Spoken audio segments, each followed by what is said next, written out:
Thank you all for coming out this afternoon. We are so happy to have Ambassador Dan Freed to my left. He is my great colleague at the Atlantic Council. He's a distinguished fellow at the Atlantic Council. He was the sanctions coordinator on Russian sanctions in his last job at the State Department, 40-year career at the State Department, former ambassador to Poland, and many, many other titles, and has been to Ukraine 5 or 6 times since the big war started, but is a fount of wisdom and knowledge and joy. So glad to have Ambassador Freed. And to my right is a new friend. I am pleased to welcome Glenn Korn, who's a professor at the Institute of World Politics. Any of his students here today? Uh-oh, Glenn. They're all getting Fs. They're all getting Fs. He said they're studying for exams. Glenn is a 34-year vet of the intelligence community, has been to Ukraine 13 times since the full-scale war, and is headed over pretty soon. He's also co-host of a podcast that I hope you subscribe to called Restricted, I can't read my own writing, Restricted Handling Podcast. There we go. And we're so glad to have you here. I'm going to start the guys out. We have an hour. We're going to have a discussion for 30 minutes, and then I invite you. There's a QR code. You know how to do it. Please put your name and a good question, not a statement, but a question, and I'll be glad to pose it to either Glenn or to Dan, and I may jump in from time to time. Guys, I want to get you started. Here's your first question, 5 minutes each. Politics is the art of the possible, and this is a hard year, right, in between elections. What's possible in 26 in terms of U.S. policymaking when it comes to Ukraine? What's possible is to put enough pressure on Russia so that Putin negotiates a sustainable peace with Ukraine. Now, sustainable, not just. Just would be all the Russians out of Ukraine, all of it. But sustainable would be a strategic victory for Ukraine. A peace consisting of a ceasefire along the current line of contact plus security for Ukraine. That would leave somewhat over 80% of Ukraine unoccupied and free, some of it occupied by Russia, but Ukraine free. It would be a divided country like East and West Germany, but free Ukraine, independent Ukraine under these circumstances could prosper. I think it would. And the Russians, Putin would have failed in his attempt to conquer the whole country. And we know what happens when Russia fails in a war. They often have domestic turbulence. This is attainable this year, but to get there, the United States has to put its back into pressure on Russia, and we are not doing so. What frustrates me enormously about U.S. policy toward Ukraine is that we have tools, and we're letting them lie unused. I have faced foreign policy problems in my career for which there were no good tools, no good solutions, and you were on fumes. Ukraine is not one of them. The battlefield situation has not been so good for Ukraine in well over a year. The Russians are hurting. We all know about Ukrainian drone technology and manufacturing capability. We know about Ukraine's successful strategic strikes on Russia.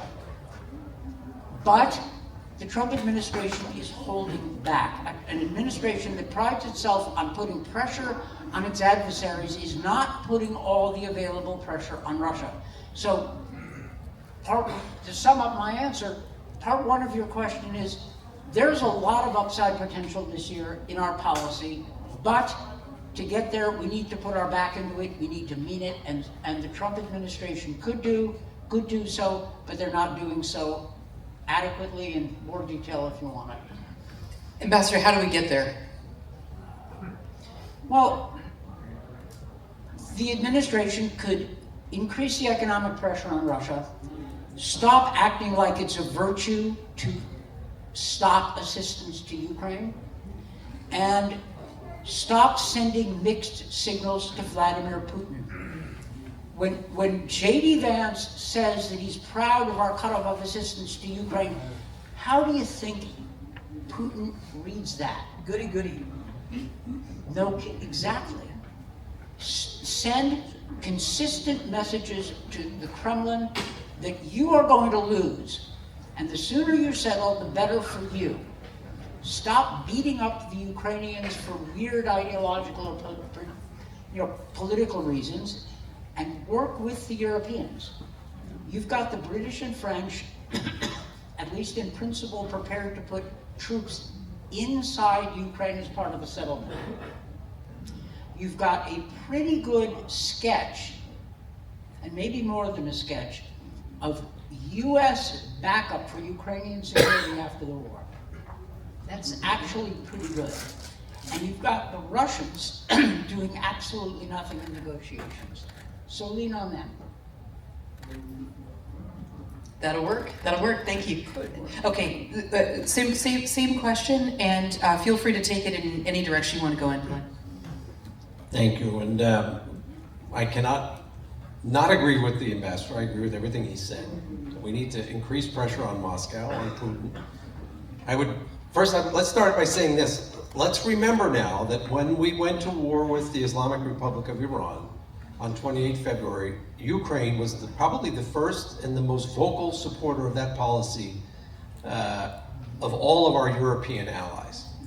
And Ukraine is a future leader of Europe. I think President Zelensky's message and then his willingness to send his experts who are fighting a war for the survival of their own country right now to the Gulf to work with our partners and to help us deal with the threat coming from Iran should be very significant. And I hope the president and the people around him understand that. As the Russians were providing targeting data to our enemies to target US forces, our Ukrainian partners were in the Gulf trying to teach our Gulf partners, and to my understanding, US military personnel, how to counter these Shahed drones which have killed hundreds of Ukrainians, terrorized Ukraine, and are now being used against our partners in the Gulf. So we shouldn't forget that. That's really important. I think going forward, we should also remember President Trump, I always say, I'll give him credit, he has tried to make peace for the last year since coming to office. But I think now's the time for him to recognize that that has not worked, and it has not worked not because of the Ukrainians. The Ukrainians have come to the table, they've been willing to make concessions, they've shown a willingness to negotiate. It's the Russians who have not been willing to make any concessions. It's the Russians who have continued to bring maximalist demands to the table and to treat the Ukrainians as if they're subordinate to Moscow, which they are not and they should never be. And we should never allow the Russians to dictate to the Ukrainians what the future of Ukraine should be, as we should never let them dictate to any country what their future should be. We've given Moscow a chance, and now it's time to take a different approach, in my opinion. And that would be increasing the sanctions. We know that the Russian economy is in very bad shape. I give this administration credit. Personally, I believe that what we're doing against the Islamic Republic is the right answer after years of the Iranians waging war against us. We should finish that job and remove that pawn from the chess table, because I just did a podcast with one of the commanders from Ukraine, and he told me, he said, in August of last year, they had intelligence that the Ukrainians were going to start delivering ballistic missiles and cruise missiles to the Russians, and that his unit, which is the air defense unit, were going to have to deal with that. And then, as a result of what the Israelis and we did last summer, and now what we're doing now, the Iranians are no longer in a position to supply Moscow with the weapons that they were supplying before, and the tools that the Russians were using against the Ukrainians. So, policy-wise, this is a bigger war than just Russia-Ukraine, or US, Israel, Iran. It's all connected, it's all interconnected. We're on the right side in Iran. We need to make sure we get on the right side, stay on the right side in Ukraine. And then I would say too, policy-wise, we cannot let Vladimir Putin get away with what he's done without there being consequences for his leadership, because that sends a terrible message to other people like Putin around the world, and it sends a terrible message. I travel to Ukraine a lot, and I've seen how this impacts morale when we say things like, we're proud that we're not giving them assistance, right? It's a terrible thing for the morale of people that are fighting for their lives, and they don't deserve it, in my opinion. The American people are a generous people. I am very convinced, and I go around the country talking a lot about this issue. Americans want to help Ukraine when they understand what's at stake for the United States, and when they understand who's on the right side here and who's on the wrong side. And it's clear that Russia invaded Ukraine. The aggression against Ukraine is unjustified. The way the Russians have committed war crimes it's unjustified. Kidnapping of children, it's unjustified. There's no reason for it. All the excuses that the Russians have given, that's what we call fake news, okay? Disinformation, and it's time to set the record straight. And then the last thing I'll say is, policy-wise, we need to really think about what's coming next in Russia, because I agree with the ambassador. We're going to put pressure on the Russian, this is my prediction, we are going to put more pressure on Moscow, and then we have to see what's going to happen, because if Russia goes into a tailspin like it did in the late 80s, early 90s, US policymakers need to think about what is the plan, how are we going to respond. We also need to think about the recovery of Ukraine. Ukraine should be, for those of you who are old enough to remember West Berlin during the Cold War, I am old enough to remember being in West Berlin. It was the symbol for people in the East to see. It was like a great symbol for people to see development and success. And I've told people in the administration in the past, and I say it all the time, Ukraine is our hope to really change Russia and Russians in the future. Because if we can make Ukraine successful, or help Ukrainians make themselves successful, by the way, they don't always need our help, we need their help. If we can help Ukraine recover and maintain its sovereignty and prosper, that will be a draw for the people in Russia who are looking across the border asking, why are we living under a dictatorship where we have no electricity, no running water in our apartments, and yet the people living across us are living good lives, electing their own leaders. And then the last thing is, we need to be better as Americans in learning from the Ukrainians. There's a lot of lessons coming out of this war. And just in the Department of War space, in the US military space, technology space, we have a lot to learn. And the Ukrainians have shown a willingness to share and to be good partners that way. We need to show more willingness to stop always thinking we have the answers and start understanding that sometimes other people have the answers that we need to adapt and to bring into our own doctrine, our own way of waging war, because what's happening now in the battlefields of Ukraine is game-changing. And the next war that the US faces may not be exactly the same, but we've already seen in the Gulf that the threat from drones, from cheap drones, cannot be defeated by very expensive weapon systems that we as Americans are paying a lot of money for, when there are better alternatives that the Ukrainians have demonstrated, much cheaper drone interceptors, better integration of the battlefield intelligence and other systems, radars, electronic warfare, that will save the American taxpayer a lot of money and help us win and save lives. Sorry for rambling. Thank you. Thanks for the comprehensive answer. Oh, there we go. They loved it. So the Atlantic just had a provocative story that came out, and it says that the Ukrainians are writing the Americans off, that we're unreliable. You guys have both laid out very sensible policy ideas. The Trump administration is not going in that direction. So let me ask you the elephant in the room question, Ambassador Fried. How much does the US actually matter now in getting that sustainable peace? It matters a lot. That is, post-war security for Ukraine is in first place the hands of the Ukrainians. Second place, they need European backup. Third place, the Europeans need American backup. It is true that we want to be in a world where there is a stronger Europe, a Europe with greater defense capability, and a Europe with a greater voice. We're not there yet. So Ukraine does need the United States. I think President Zelensky, with the exception of the February 28 meeting back in 2025, has handled the Trump administration as well as it could be handled. I think they've shown some skill. Ukrainians wouldn't be human if they weren't frustrated and sometimes pissed off with the Trump administration for its inconsistency, its apparent lack of understanding of what the stakes are in Ukraine, and a whole host of other things. But I think it is a mistake to write off the United States, because for one thing, the Trump administration is itself divided. It's not united against Ukraine or for Russia. It is divided. You can sense the debates. And the American people, as the professor said rightly, are on the side of Ukraine. In fact, a majority of Republicans, a majority of the MAGA movement polls on the side of Ukraine. But I'm hardly in a position to tell Ukrainians not to be mad or frustrated. They would not be human if they weren't. The Americans could be doing more, and the inconsistency of our policy was on display last week.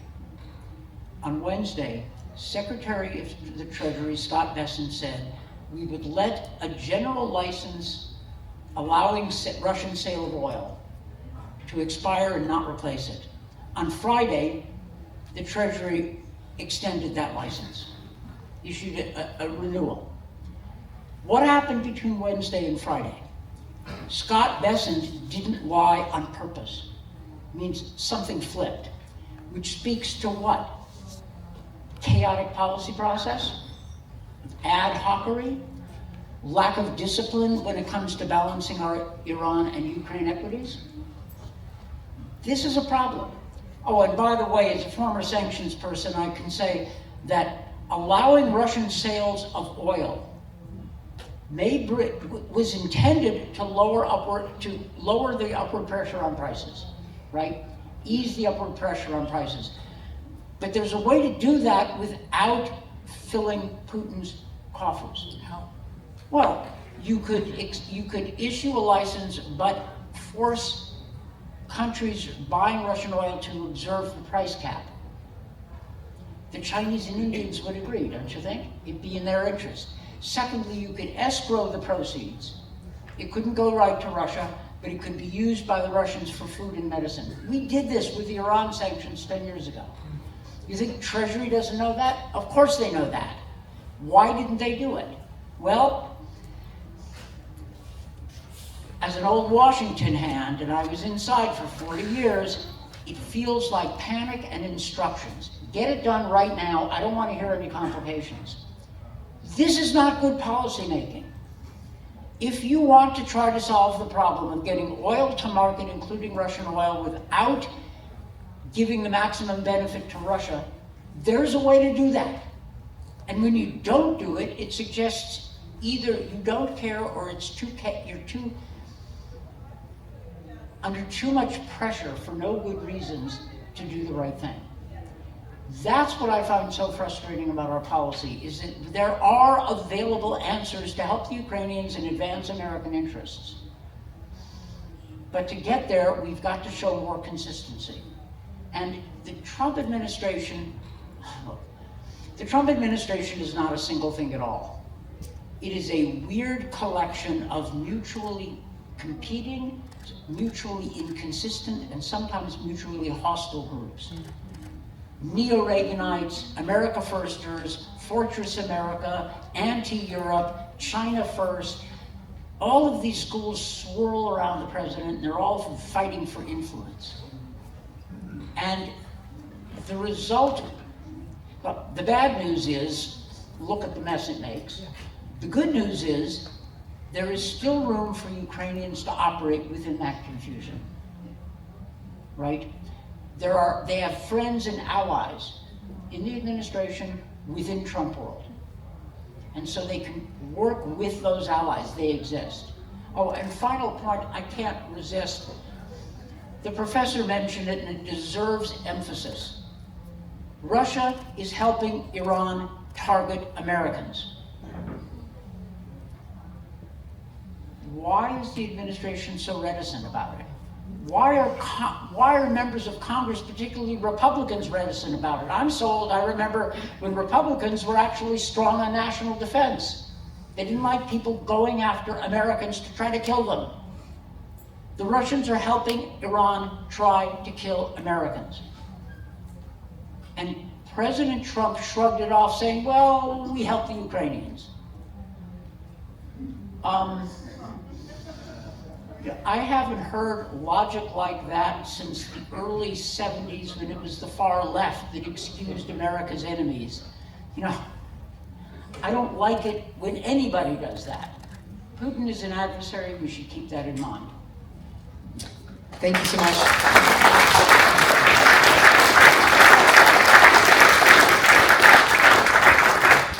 let me follow up with you on 2 points, Ambassador. So you said that within the Trump administration there are friends and allies.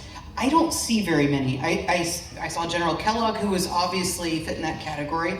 I talked to General Kellogg last week and I said, so who's the new General Kellogg? And he laughed at me. I see Melania Trump, who wants to do the right thing and has helped get 27 children freed. And that's the biggest open opportunity that I see, working with her on the release of children. Who else do you think that we can, everyone in this crowd lives in different parts of America. They fly here twice a year and they give up their time and they go see their members of Congress. Who should we be thinking about picking off, for lack of a more elegant word? And then let me ask you on the sanctions issue. As we work on this issue, do you think it's worth bringing morality in? So Yale University just put out a fabulous new report and they found that 2 Russian state-owned companies are directly involved in the abduction of 2,000 children, and they have it chapter and verse, Zaporizhia Oblast, Luhansk Oblast. It's very, very detailed. The State Department recently announced that it would spend $25 million to help find and rescue the kids. Fabulous. But is this an argument that we can inject in this sanctions debate that we're having right now on oil? There's already in US law provisions for imposing sanctions on persons, either companies or individuals, who are gross violators of human rights. That legislative authority, which is bipartisan, exists right now. The Trump administration has issued 2 important sanctions against Russia, and I applaud them for it. It's sanctions against Lukoil and Rosneft, 2 big energy companies, and that really hurt the Russians. But that's it. To make sanctions work, to keep economic pressure on Russia, you need to constantly be sanctioning third country companies that are evading sanctions. It's a standard process. You come out every month, every few weeks with new sanctions. It's a little bit whack-a-mole.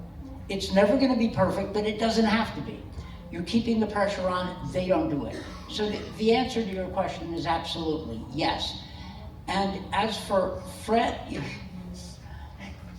boy, if I named somebody, they could be in trouble. Okay, don't name them. But the Republicans, the Republicans in Congress, for the most part, especially the committee chairman, tend to be pro-Ukrainian. They tend to be, for want of a better word, neo-Reaganite. Like, that's fine. And encouraging them to speak up about, the Russians helping the Iranians is a good thing. To ask the president to stop sending mixed messages which give comfort to Putin and make him think he can outlast Ukraine, that would be a good thing. And within the administration, look, I will say that Marco Rubio, when he has entered the negotiations directly, has done a pretty good job. There are a couple of demonstrated incidents where he turned off bad ideas and steered things in the right direction. And I applaud him for it. There are still professionals at the State Department who are doing their best. Some of the Trump political appointees, some of our ambassadors abroad sound like they want to promote the free world. That's good enough. I don't really care left or right, Republican or Democrat. I do care about the free world and what it means. So I think our new motto is going to be good enough for 2026, right? Yeah, there we go. We'll work with that. Glenn, I've got one more question for you. I'm going to lump them together, and then I'm going to ask everyone if you could get your phones out and start putting some interesting questions in on the QR code. Okay, so you're sitting in the White House and you're talking to Donald Trump. And he seems to be operating with the mindset that Russian victory in Ukraine is inevitable. And his advisors, Witkoff and Kushner, both see this little section of the Donbass as just a territorial dispute and an opportunity to make some cash. We know that this is how they feel. If you were briefing the president, how would you persuade him otherwise? So that's one question. And then you go to Ukraine so frequently, and you're just telling me about being in Zaporizhia and being with commanders. So you know the situation really well. Ukraine is doing well at the front. The assessment is that the front line is in the best shape it's been in the last 10 months now. there were more missiles and drones that went to Russia than Russian missiles and drones that went into Ukraine in the month of March. Think about that for a minute. What's the best way to make this point when we go visit Hill offices tomorrow? Would you stress Ukraine's learnings on drones as you have, or something else? Thank you for the question. I mean, again, I would start out by reminding everybody, and I would remind the president, that President Zelensky and the Ukrainians were with us from step one on the Iran issue. Right? They didn't hide from that. Some of our European partners, in my opinion, failed. Right? They did not. So they stepped up, despite the fact that they were fighting a war for their own existence. Right? That's one. Number two, I would tell the President of the United States that we have never had a good relationship with Russia. Never. Realistically, it's never been there. Ukraine is a firewall. It's a defense for us. The Ukrainians right now are fighting a war for all of us. And I would tell the president, because I do spend a lot of time with some of the guys that are fighting this war, and by the way, men and women who are incredible, we want them on our side. I make this point to people all the time. When you see the innovation, when you see the courage, the resilience of the Ukrainians, how could you not want to partner with them? Okay, there's a lot of criticism of some of our European partners because they have not invested in defense. And by the way, I agree with President Trump. He warned them in his first term that they needed to do that. They ignored it. Some of them laughed at him. Well, now we're seeing some of the consequences of that, in my opinion. Not the Ukrainians. The Ukrainians, they're showing that they're willing to fight for their values, for their sovereignty, which is something that we should respect and we should value because it's something that's in our blood as Americans. It should be. So, third, I would tell them, you know, what is the saying? All that glitters is not gold. Whatever the big deals that you're being promised, or your advisors are being promised, or other American businesses are being promised by the Russians, by Kirill Dmitriev, and whoever are coming here to try and promise these big mega deals. Go back and look at the history of Russia in the 90s and the first 10 years of the 2000s when Americans tried to do business in Russia. Anyone that was involved in that know how many American companies were fleeced, how much money was stolen, was lost, how much fraud there was, how much corruption there is. If you really believe that they have that kind of money and that kind of potential, then why haven't they realized it? You need to ask that question. And so if it were me and I was going to do business in Ukraine or Russia today, Ukraine 120%. Because you're not going to be able to trust your investment in Russia and the people that you're dealing with. That's just the fact. So don't be bamboozled by President Trump's a businessman. He understands real estate. He understands business. Don't be sold property that is on a swamp, okay? Because the Potemkin village that they're promoting is nothing. Anyone that's been to Russia and they go behind that the wall of that Potemkin village knows it's a lot different in reality than what's being presented. And then I would just say, I would tell the president, Mr. President, you have criticized previous presidents for letting Putin run circles around them, and they did. The Ukrainians have given you an incredible opportunity to show that you can be the next Ronald Reagan. You can bring down Vladimir Putin. You can outwit Putin. You can beat Putin. You should take advantage of the opportunity now. He's weak. He does not have the cards. He's losing allies one by one. Okay? You, President Trump, now can capitalize on this, and you could come out as you leave the White House. Your legacy can be you're the guy that stopped Vladimir Putin, and you're the guy that showed the world what right is and what wrong is, and we were on the side of right, which I think most Americans want to be on the side of right. All right? That's the country I grew up in, and that's the country I live in, and those are the people I served with for many years overseas. So President Trump has that opportunity. He should take advantage of it. And I agree with the ambassador. President Putin is the problem here. And Putin, in my opinion, as long as he's in the Kremlin, he either needs to be contained, and again, the Ukrainians can help us do that, or he needs to go away. Okay? Because as long as he's there, and by the way, we need to be realistic, all of us, that even if there's a ceasefire, and there probably will be, this is my prediction by the end of the year, the war is not over, because the war of active measures, which started in 1991 from the Kremlin, is going to continue against Ukraine. Right. The Russians are going to continue to try and destabilize Ukraine, and we need to stand with the Ukrainians and help them where we can, and have them help us where they can, because we're going to need that help to stand up to that active measures, to stand up to all the stuff that the Russians are going to try and do to destabilize Ukraine, destabilize Europe, and destabilize the United States. That would be my message.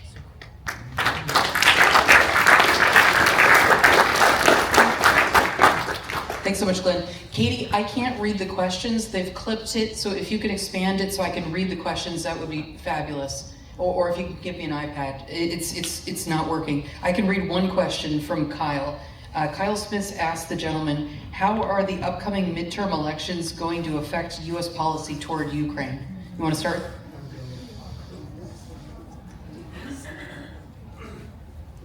I hope that the midterm elections give us a Congress which is more free world oriented and less neo-isolationist fortress America.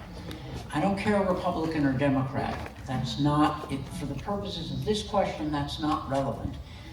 But to see the anti-Ukrainian parts, it's mostly on the right now. I'd like to see them defeated.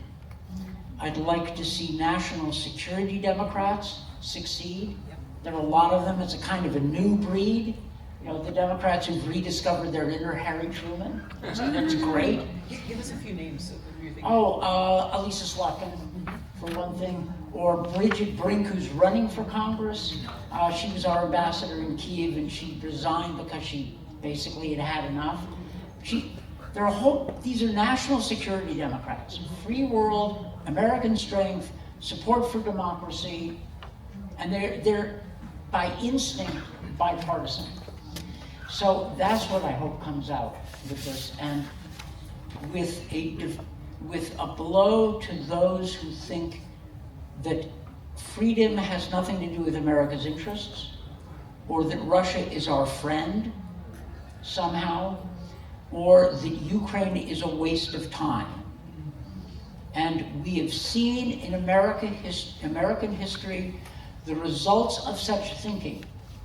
The original America First movement before Pearl Harbor. It kept us out of European security during Hitler's rise. The result was catastrophe. Catastrophe. We left Europe to be divided up between Hitler and Stalin. Never should we allow that again. And I hate to see it back in American strategic thinking. So I hope for a victory of the free world elements of both Democratic and Republican parties. As for the rest of it, that's up to American citizens to vote Democrat or Republican. For the purposes of this panel, I can go either way. Great, thank you. Question, I'm good now, Katie, I can see the questions. Thank you so much. Yuri Dachitsky asks, do the policymakers in the White House really pay attention to the sense of Congress? What do you think? Oh, I'm sure they do. I'm sure they have to. And you know, the midterm elections are an opportunity for the American people, to show what your values are. I remind the Ukrainians all the time that, you know, politicians in the United States are often expressing the will of their constituents. So what you're doing is important, because the members of Congress and then the members of the administration need to hear that the American people support Ukraine, and that they see Vladimir Putin and the Kremlin as the problem here. So I do want to go back to the question, though, too, was asked about, like, what do I tell the Ukrainians when I talk to them? Because it is a very challenging time. And I remind them all the time that during the previous administration, the policy of give the Ukrainians just enough not to win but not to lose was also not a good answer, right? But they didn't give up on the United States, and they shouldn't give up on the United States now. I point out to them, especially when I was just there, that while the war in Iran is distracting attention from Ukraine to some degree, the president has shown that he is willing to take decisive action. And we need to get the president to take decisive action now on Russia. I think that's very, very important. Because what we did, it's my assessment, with the Iranians threatening the existence of the state of Israel, okay, that was unacceptable, and we finally did something about it. The Russians they're threatening the existence of Ukraine as a government and the Ukrainians as a people. We need to do something about that. We help the Israelis, and we need to help the Ukrainians defend themselves. Donald Trump has taken decisive action. Now we just have to get him to take decisive action on the next part of that axis of evil, as I call it, which is Russia, Iran, the PRC, North Korea. I'm not going to mention Greenland. Thank you. Ambassador Fried, how do we avoid or reverse the partisanship of Ukraine in domestic U.S. politics? I wish I knew. I think by making the case to Republicans that Ukraine's success is an American national interest. Look, if Ukraine beats Russia, if Putin's attempt to conquer Ukraine goes down in defeat, all American problems in the world get a little bit better, or a lot better. China, better. Taiwan, better. All of our problems get better. If Ukraine fails, which I don't think is going to happen, but if Putin succeeds, it gets a whole lot worse. This is not charity, this is a canny American interest. And for God's sakes, why doesn't President Trump know how to take a win? That is, he could have claimed the Ukrainian drone cycle of R&D, production, deployment, evaluation, and redesign is the best in the world. Like, by a lot. Trump could take credit. He could say, I, Donald Trump, invested in Ukraine not as a charity, but because it makes sense, and look what's happened. I get the credit for their helping out in the Gulf against Iran. Maybe exaggerated, but it's true enough that it could work, and yet he doesn't do it. He takes credit for all kinds of things and not for that. So those are some of the arguments that I would use. That support for Ukraine is not charity, it's a canny American interest. A query from someone else. Did you say when you were talking about the end of the territory that Ukraine should cede occupied territory? No. There is a big difference between recognizing the occupation of territory and recognizing it legally. We recognized as a fact that the Soviet Union occupied the Baltic states in 1940. We never, ever, ever recognized that legally. We maintained a non-recognition policy for decades through the Cold War. That should be our policy with respect to the temporarily Russian-occupied Ukrainian territories of Crimea and the Donbass. There's a big, big difference. And in the first Trump administration, by the way, Mike Pompeo issued a declaration modeled on the US declaration in 1940 of non-recognition of the Baltics, saying we will never, ever, ever recognize Russian occupation of Crimea. So the recognizing that Moscow controls territory is not the same as saying, yeah, we agree with it. And we must maintain that distinction. And by the way, I'm old enough to remember when the West Europeans used to laugh at the naive Americans who pretended to recognize Baltic independence as reality. It would never come back, they said. You Americans are being ridiculous. And we maintained, the United States, Democrats and Republicans, held to that position. And guess who won in the end, right? As an Estonian one of the presidents of Estonia told me, so whose calls do you think I returned first, right?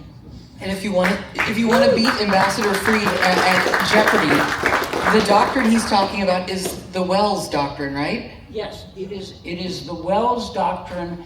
And spell it. So W-E-L-L-E-S.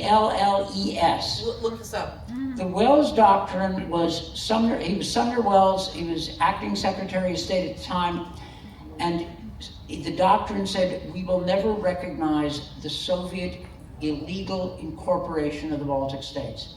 1940. And it was a sign that within the Roosevelt administration, people realized that you could no longer hold to isolationism. And it was rock solid. The Baltics never forgot it. Baltic dissidents used to tell me, we know where your heart is, we know what you stand for, and by God, it gave us heart through the years of occupation. That and no less should be our policy. And it is perfectly consistent with an indefinite ceasefire along the current line of contact. The Ukrainians would agree to that. They will never recognize, and we should never recognize, the Russian occupation. I think that could work. Super, thank you. So remember to go back to the declaration on Crimea from the first Trump administration. That's one leg we can stand on, and then the Wells Declaration. These are two points we should be going back to. And many members of Congress are really young, and they may not know these things, so you may have to tell them and educate them as well. Okay, there's a Republican from South Dakota, or someone from South Dakota in the audience, who says, this is a very heavily Republican state. How can we message that support for Ukraine is an America First policy to Republicans who've been historically anti-Russian? I think that's a Glenn question. Well, one, I mean, look what Ukraine has done for us already. It's helped us realize that our defense industrial base was broken. So there's a great deal more investment in our defense industry, where factories that were sitting idle are now producing. We're generating revenue for the budget, okay? The Russian military, which was a major threat to the United States in my assessment, has been decimated by the Ukrainians. It's no longer in a position to inflict the type of damage on our NATO forces, US forces in Europe, that it was before 2022. The Ukrainians are just representing the values that this country was supposed to be about. Sovereignty, freedom, respect. You know, I travel to Ukraine. There's a lot of infighting in the government there, right? The media is not perfect in Ukraine, but people say what they think. I've never been with Ukrainians that don't say what they think. I worked in Russia. People would keep their mouths shut when they didn't agree with Vladimir Putin. And I would have people tell me in private, I would never say my real opinion because you know what the joke is? What does a Russian oligarch do when he checks into a hotel? He says, room on the first floor, please. Right? So, those are our values. The Ukrainian values are our values. And until they become Russia's values, which they're far from being right now, we should not align ourselves with Russia. The American people, I've seen that the support for Ukraine has grown. Right? I've seen that, and it's growing, and I think it'll continue to grow, because I think it's taken the Ukrainians and people in the United States a little time to message and counter the Russian disinformation. And that's the other thing I would tell the Republicans. The Russian disinformation machine, which was created during the Tsar's times, is very powerful. And so we need to be better at analyzing information. We need to be better at researching the information that we're seeing and understanding what, filtering out what is disinformation and information. And then the last thing I do is go back to the last question. I do want to say, personally, neither party should use Ukraine as their political football. And no politician in the United States, in my opinion, should use Ukraine, tie themselves or tie Ukraine to them or their campaigns exclusively. It's in America's best interest that the issue of Ukraine and Ukraine's sovereignty and our support for Ukraine remain bipartisan, not politicized domestically, because I think that hurt us. It hurt the Ukraine cause, and we should not let that happen. Okay? All Americans win if Ukraine wins, and all Americans lose if Ukraine loses this war, to the ambassador's point. If Vladimir Putin gets away with this land grab, all of us and all of our children are going to pay the price. But if they win, I do agree, it'll be better for the United States and a lot of our allies. It's a bipartisan issue. It's not a partisan issue. It's not the Democrats versus the Republicans, or one candidate against another. And I would appeal to all of our politicians and our elected officials to stop making it us versus them domestically. It's us versus Russia right now. Let's win.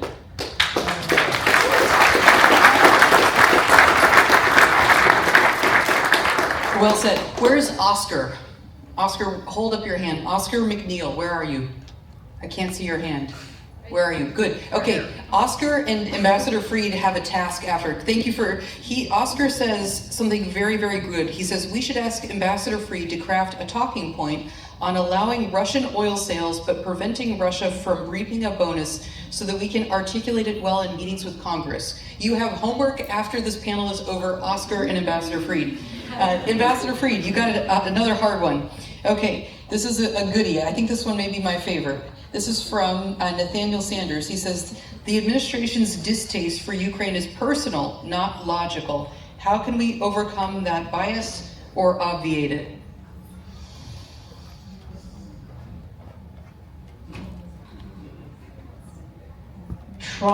President Trump could claim a win. If Ukraine succeeds, well, if I were in the Oval Office with President Trump, I would say, you help Ukraine and you will prove that every single one of your critics who said you were in Putin's pocket will be proven wrong. And you will have succeeded where Biden failed and where Obama failed. For the sake of Ukraine and the free world, there's not a lot I wouldn't say. But there's just enough, go for the win, man. Reach out your hand and take it. It's within your power. Show that you did what only Ronald Reagan did before you, and maybe you can do it better. Build that case. And, for J.D. Vance, who said one of the things he's most proud of as vice president is that we stopped our resistance for Ukraine. Like what? In his acceptance speech of the Republican National Convention in 2024, he said, people will fight for their homes. He said that with approval. He was talking about his version of patriotism. It's not for abstractions, it's for your home. Well, what are Ukrainians fighting for? They're fighting for their home and the values of democracy at the same time, which used to be the American thing, right? So, different arguments for different people, but support for Ukraine, the arguments in support for Ukraine go very deep back and reach the best traditions of American strategic thinking. Sounds like Ambassador Freed just found a campaign for us to drive through with J.D. Vance as another big speech. We care about our homes too. Let's do it. Thank you, Ambassador Freed. Fantastic. You're hired as our campaign strategist now. Glenn, question for you about China. Talk a little bit about the role of China in the Ukraine war. It's been reported that Chinese drone operators are training alongside Russians on the front lines. Chinese supply, parts, and tech are being sent to Russia. What are the implications for the U.S.? I would be happy to talk about that. Before I do, I want to say one thing. Every time I've been to Ukraine, not once has a Ukrainian asked me to send my children to go defend their homes. They are defending their homes by themselves. What they've asked for is the ammunition and the assistance from the U.S., but they've not asked anybody in this room to go fight for them. So God bless them for protecting their homes. And just like J.D. Vance says, Americans will fight for their homes, they should have every right to fight for their homes in Ukraine. On the issue of China, we've seen North Korea has gotten a benefit from this war. The North Koreans have sent a large number of troops to fight with the Russians. They're getting a lot of experience. They're going back to the DPRK. I think for the South Koreans and for the U.S. And for our allies in the Indo-Pacific region, that's something we need to be very focused on and aware of. China has benefited from this war probably more than any country. They're buying up Russia bit by bit. I sometimes joke with the Ukrainian, the guys, I said, the border guards are going to have to learn Mandarin because Russia is disappearing. And it baffles me that the Russians are like, I don't think they want this to happen, but I think that they've allowed their broken leadership to put them in this spot where they're so dependent on China because President Putin's hatred of the United States is so deep, and his suspicion of the United States is so deep that he's opened the back door for another country that has no interest in seeing Russian culture survive, civilization survive. It just sees Russia as a source of minerals, oil, gas, timber, and territory, in my assessment. I'm not sure how much the Chinese are training with the Russians, but they're definitely getting a lot of experience from this war. We know, by the way, going back to the lessons that we need to learn from the Ukrainians, that the Chinese now, the PLA is getting ready for drone swarms. They're building thousands and thousands of FPVs. We are not. We're not there as Americans, and we better be. We better get ready to deal with that because it's coming. If we do go to war, if we have a conflict with the PRC in the Indo-Pacific region, that is something our troops are going to have to face, they're going to have to deal with.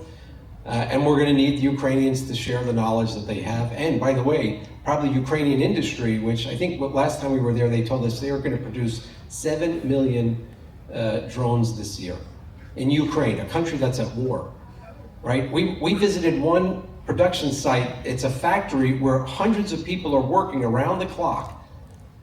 And at night they have to go into bunkers because they know the Russians are targeting their facilities, but they don't stop working. They move their equipment from one spot to another so that they can keep working, all right? Those are the people we want to fight with.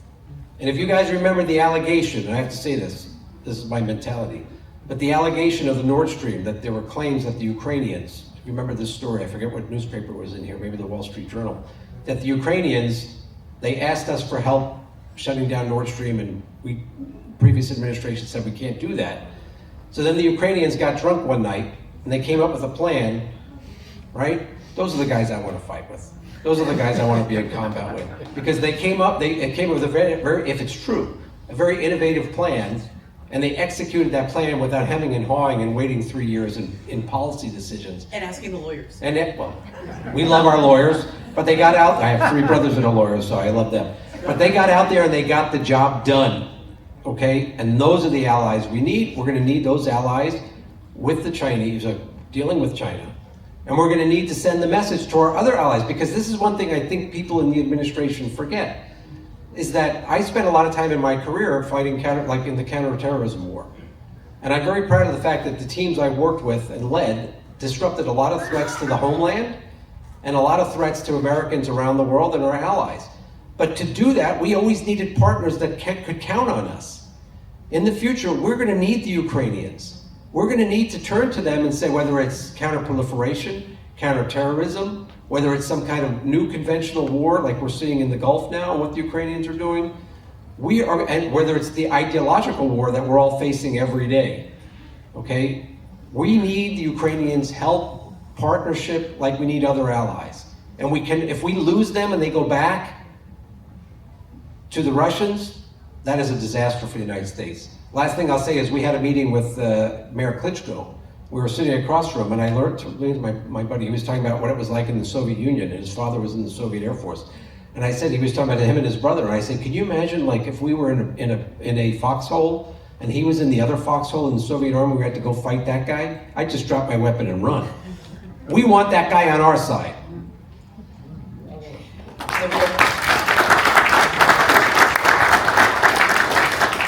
Okay, I got a question for both of you guys, and you have to, the assumption, you may want to quibble with the assumption, but by being a mediocre ally of Ukraine, does the US risk losing the benefits of Ukrainian defense tech that can help America? That may be more of a Glenn question, but you feel free to weigh in. And then Ambassador Fried, can you say a little bit more about Russian frozen assets? Do they play a role in US policymaking? And where are we with Russian assets in the EU too? And then finally, can you say a little bit about the decision in Hungary a week ago to get rid of Orban? Can we hear 3 cheers, 4 cheers?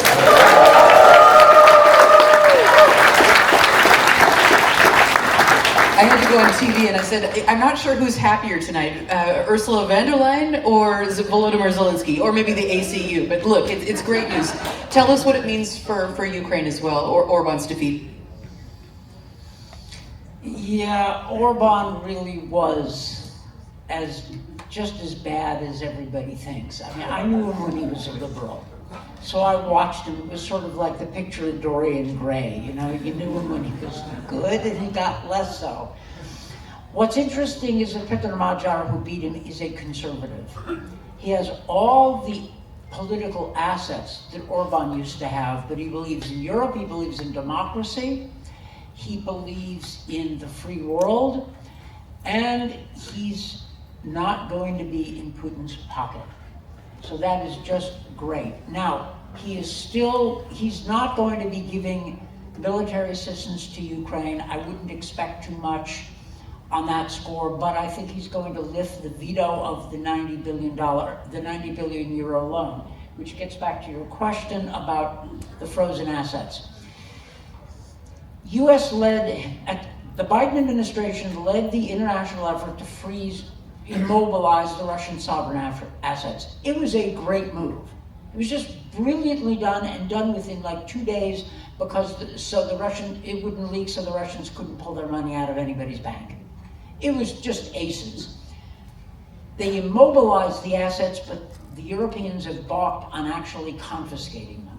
Some European countries want to do it, but most of the assets are actually located legally in Belgium, and the Belgian government didn't want to do it for various not very convincing reasons. Granted, it's politically difficult, yes, a difficult precedent and all the rest of it, but honestly, it's a strong case to be made.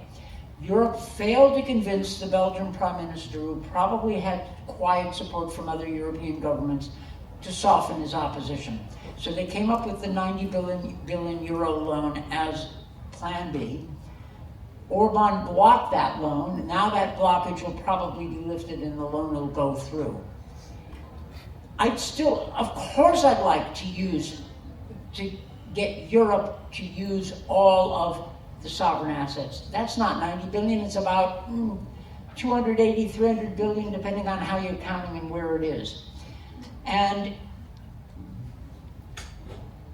the argument against it is basically creates a terrible precedent, it's violation of international law. Well, guys, the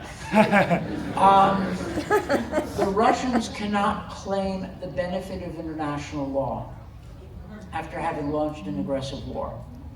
And secondly, we crossed that line when we locked down the assets.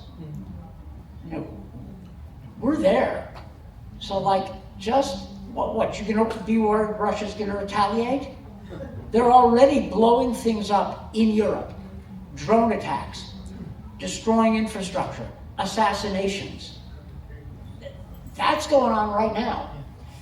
You're gonna let Dmitry Medvedev, threaten us with nuclear weapons? He's doing that right now.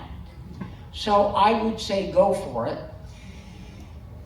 We're not there. I don't know that we'll get there, but the 90 billion euro loan is a decent enough compromise, and it's not the end of the road.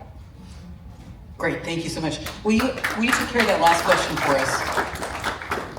Well, on the defense tech side, of course. I mean, one of the things we're beginning to hear from the Ukrainians in the last couple of months is we're not sure we can rely on Americans as partners. We're not sure that we want a partner. And what I've been told too by many Ukrainians is that the Europeans are coming to them saying, we're ready to do business, but not if there's an American angle, because we're not sure where Washington is. So we need to remember that. We can't be a weak kind of partner and then expect the other side to be a strong partner. That's just not realistic. One other message on the Ukrainian side is the Ukrainians themselves need to get their house in order. The Ukrainians right now, because of what is happening in Iran and in the Gulf, have been handed an amazing opportunity to promote their defense tech and to sell and to help the Ukrainian economy. But the Ukrainians don't have laws in place to allow defense export, which is creating a lot of confusion. It's something that they need to tackle very quickly because they should seize the moment. Right now, the name of Ukraine is very high. A lot of the Gulf countries are looking for equipment, they're looking for technology. American companies are, but we need to make sure that whatever we're doing is legal, right? And I told the Ukrainians last time we were there, like having been in the intelligence business for a long time, you don't want to hand the Russians opportunities to blackmail your businesses, to make it appear that people are doing things illegal or in a gray space, because the Russians will exploit that as much as they can. So hopefully the Ukrainian government can get its act together and put in place legislation that codifies like how they're going to be able to sell and do it very quickly, because there's high demand. And there should be, because it's very, very good equipment. It's very good technology. And of course, the goal here is not to rape Ukraine of its riches, but it's actually to generate money for the Ukrainian budget, which, arms sales, whether people like it or not, that's a major source of income for many, many countries. And let the Ukrainians replace the Russians in that market, because the Russian systems have shown that they've been highly unsuccessful. Just ask Maduro, ask the Iranians, okay? and ask Bashar al-Assad if anybody wants to call him at his Airbnb in Moscow where he's living. It's a lonely Airbnb. It's very lonely. Let's end on a practical note. I think Mariana will give me one more question. Anatoly in the audience has asked, okay, we have mediocre support from Trump. We can characterize it how we want. But tomorrow and Tuesday, we're going to be talking to members of Congress. What can we expect from them? Just brass knuckles, what can we expect from them for the next, until December?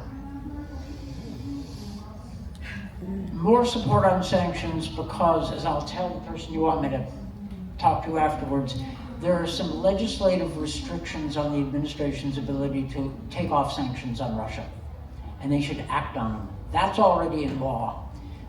Look it up, CATSA Section 216. Now, Melinda knows the details, and so do I.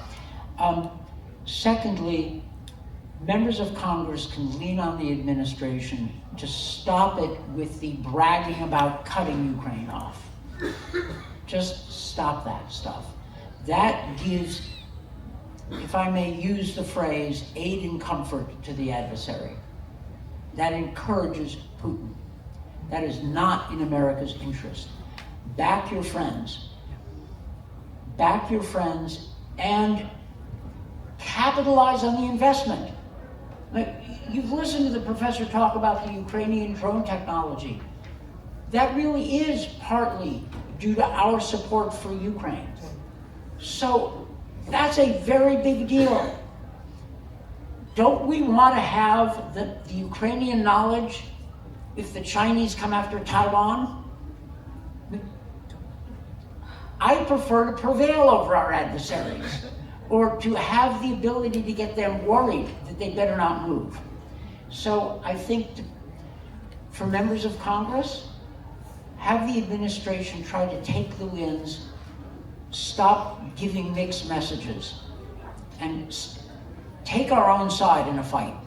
You're here. I'm going to answer this question because I, too, am a professional advocate. Well done, Ambassador Fried. I want two things to happen. Actually, I want four things to happen by Christmas or Hanukkah or whatever holiday you celebrate. I want Pearl to continue, and I want them to stop waffling. Does everyone know what Pearl is? Raise your hand if you know what Pearl is. Okay, we got a problem. Pearl, P-U-R-L, not a pearl necklace. Pearl is the program that sends, the Europeans are now paying for American weapons to go to Ukraine. Google it, P-U-R-L. We want it to continue, but it's the mechanism to send American weapons to Ukraine, and Europe is paying that. So we want that to continue. And the president has threatened to turn that off. I want intelligence support. American intelligence support is cheap, and the CIA wants to continue to provide it. They really need it for targeting. I want that to continue. I also want to see Melania go whole hog on Ukrainian children. There's more than 2,000 children that have been abducted. Only 1,800 of them have been returned. 20,000. Only 1,800 have been returned. We have a lot of work to do. But the real number is 1.6 million children that live in occupied Ukraine. It's a lot of work that needs to be done, and I hope that she stops taking the Russian side. Her statements are very wishy-washy. Finally, legislative, get your pen out. I will be so happy by Christmas if H.R. 2913, the Ukraine Support Act, passes. This one is kind of an interesting one. Of all the bills that you're talking about, it's the strongest Ukraine bill that's in Congress now. It's a potpourri of things. It has military assistance, it has sanctions, it's got a lot of good things. Speaker Johnson will not allow it to come to the floor. We need 218 votes to get it, to discharge it. We're at 217. So now we're playing weird games. There's a bunch of Republican members that may be signed on. Newhouse is one. Crenshaw from Texas is another. I know a lot of smart people in this room are looking at it. Let's make that happen. I will be so happy by Christmas if we get those four things done. Glenn, what about you? What's your Christmas list?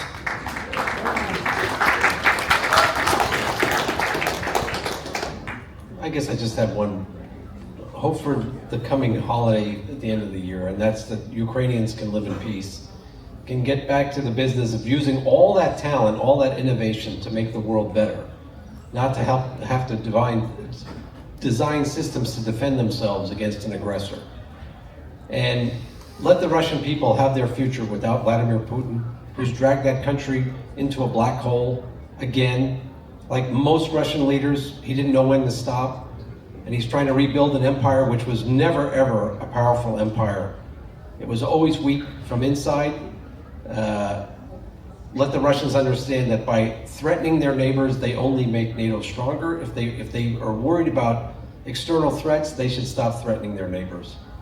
And let Americans prosper. I mean, you know, whenever we go to Ukraine, we all love to say, you know, Slava Ukraini, and I always say, God bless America. Because I'm an American, I love this country, and I want to be seen by the Ukrainians as someone to be loved. I want to be loved. We want to be loved as Americans, and we can do it, and our members of Congress can help us do it, and the president can do it.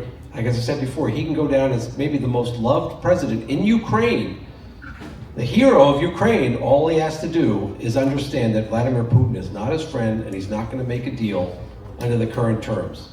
So ratchet up the pressure, bring Putin to his knees, and force him to make a deal which is beneficial to Ukraine and the United States and the free world, and not to Russia.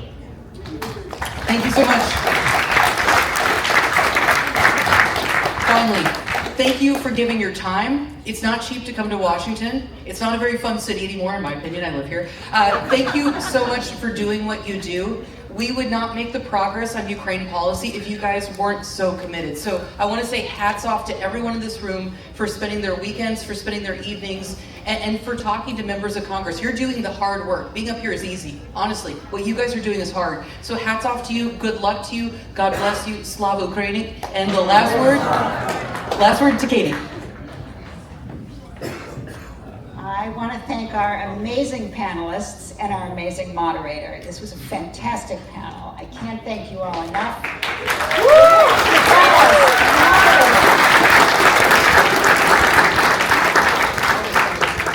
And one housekeeping note, our next panel will start in 15 minutes at 2:45.